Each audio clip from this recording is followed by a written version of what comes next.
What is going on, everybody? This is Dave and welcome back today to another video, another kind of rant video. I did one of these after a Wolves game a couple of weeks ago. However, that was kind of for people commenting on the vlogs and stuff and disagree with me and stuff, and I just wanted to get my point across. But today, the match day has just finished and Wolves ended up losing 2-1 to Reading. So the whole video today is about whether Wolves, is it time to call it quits with Paul Lambert, or should he stay until the end of the season?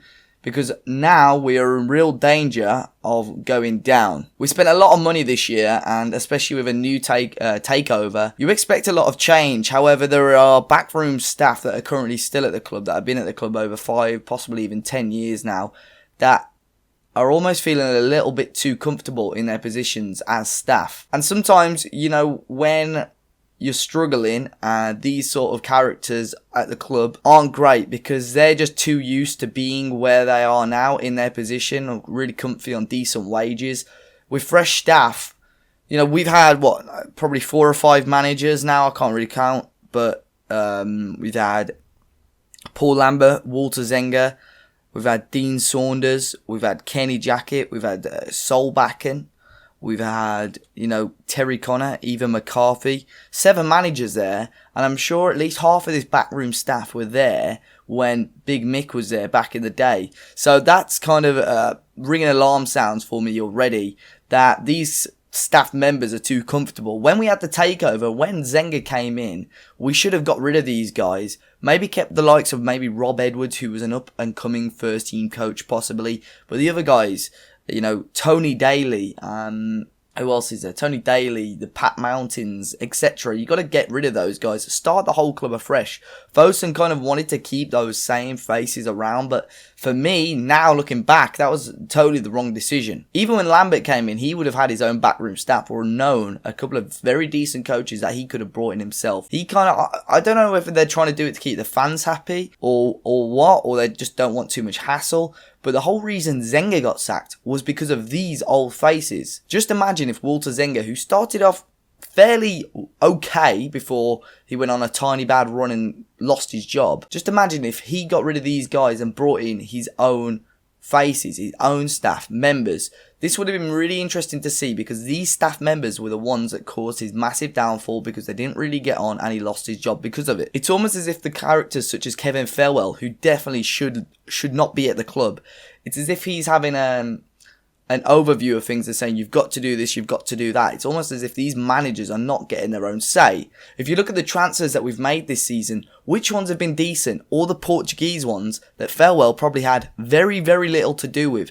Helder Costa's been very good. Ivan Cavallero, fairly decent. Even Romain Says, was that a Kevin Farewell signing? Would he have looked towards France? Was that a Kevin Farewell thing to do? I'm not so sure. Even the likes of Teixeira and so on. Why are they getting froze out? Or why were they froze out now he's left the club? Cameron Borthwick-Jackson, how come he's not getting a start today ahead of George Saville at left back? It's all a massive headache at the moment. And is this because of Paul Lambert? Is this because of Kevin Farewell? Or is it just because of the players and coaching staff? Nobody knows. But at the end of the day, if the results aren't coming in, the team selections are very questionable, it's only going to come down onto Paul Lambert's head. It's taken him so many weeks to realise that fans want the likes of Romain Says starting the games. He's come in today, and I've seen on Twitter and on social media that he's played very, very well. Although we were unlucky today not to get a victory or any sort of points against Reading, it still comes down to the fact that at the end of the day, we didn't get any points. I asked a few guys over on Twitter who actually went to the game, because I didn't go to the game due to work, but I asked a couple of guys on Twitter what they actually thought.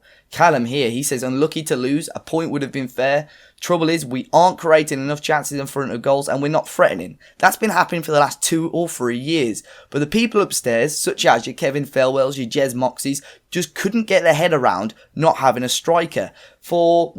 Let's see, back in the Championship season, when we first came up from League One, we decided to bring in Penny Kafobi, a good deal at the time. He was banging in the goals along with Nuadiko, and when we sold him, that's when you had to reinvest your money. We reinvested in Joe Mason, who albeit is an okay striker, but not your 25-30 goal a season striker. And that's what Wolves need to realise. We haven't reinvested. We brought John Daddy Bodvarsson in, who On the ball, he's okay, but again, he's not your 20 goal a season striker. He would be okay on the wing where he played for Iceland, but he's not a poacher. He's not an instinct striker. Dicko may well be, but he never had a full pre-season, and, he's only really just scored his first goal in such a long time. Here, Scott's given me a few tweets to look at. First half, both teams poor and was dead boring. Second half, a lucky deflected goal for them, but we replied almost instantly. We then began to control play for a good 15 minutes or so until they were gifted a free kick, in which dreadful marking left McShane free to nod it in.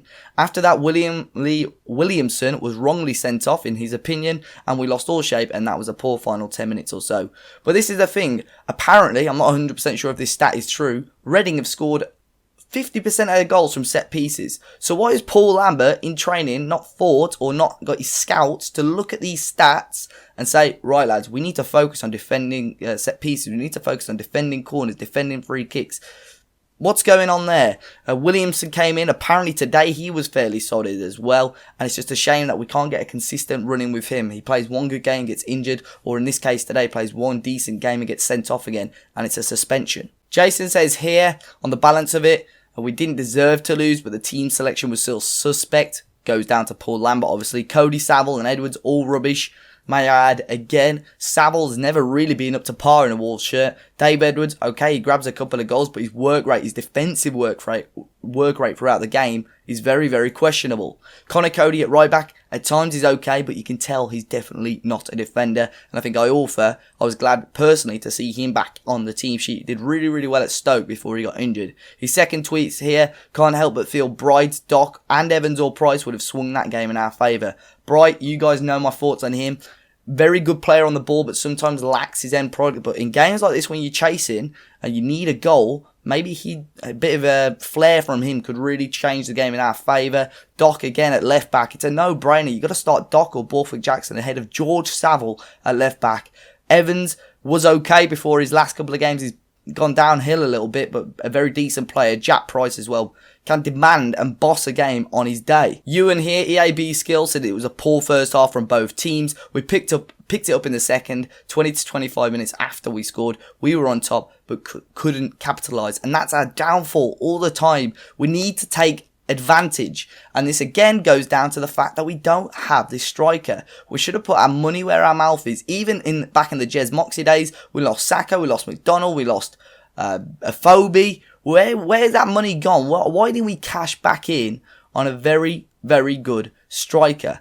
We were inches away from the playoffs when Kenny Jackett was in charge when we got back to League One. And that was because we had Dicko and Afobe, both in shit hot form, both scoring goals. And when you got two strikers scoring goals, you're going to go up the league. But when, you've gone 6 months, really, really struggling. Afobe, he knew as soon as that summer transfer window shut, Jez Moxie and Steve Morgan knew that bloke was leaving. So why is it taken?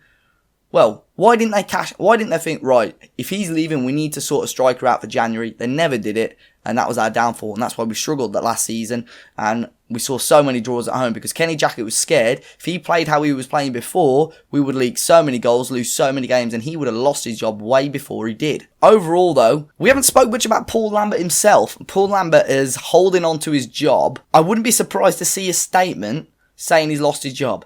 Zenga at the start of the season always tended to, if he didn't play well, he'd blame himself. And he always says that he never wanted to be the big man until he proved to fans that he was the best. Paul Lambert is blaming it on luck. He's blaming it on the referees. He's blaming it on, saying we played well, but just a bit unlucky. That's not the point. Every football team in the world is unlucky, but it's your job to get that luck, score the goals, and win games. At the moment, Wolves aren't doing it. We're in real danger of relegation, and it's worrying. It's all, fun and games saying League One, oh yeah, it'll be a right laugh. We'll win the league easily. Yeah, on paper we might win the league, but we might also really, really struggle. It's times like these where we've spent £30 million. We go down, Fosun lose a shitload of money, and we're in big trouble. And where does that leave us with the players like Costa, Cavallero? Do they stay? Do they go? That's the thing. If we stay up, they'll stay, and we might actually do quite well next season. We're desperate for Cavallero to get back to full fitness. We might do a little bit better then, but in the meantime, there's huge, huge problems. And if we want to get the confidence up and start getting results again, Jeff Shee and Fosun may need to look at it and think Paul Lambert isn't going to be the right man for the job for this relegation battle. There's not much time to go, not many games to go at all, so they need to address that sooner rather than later. It's all going to come down to the next couple of games, albeit we have a couple of games in hand. We've got Ipswich away on Tuesday, a must-win game now, but Ipswich away, always a difficult game, always a draw written all over it really, but Paul Lambert's job is huge. No win on Tuesday, and he may well be facing the sack. Hopefully you guys have agreed with some of my points. You may have disagreed slightly, but it was a bit of a ramble, bit of a rant. Tried to get all my points out there as soon as I could.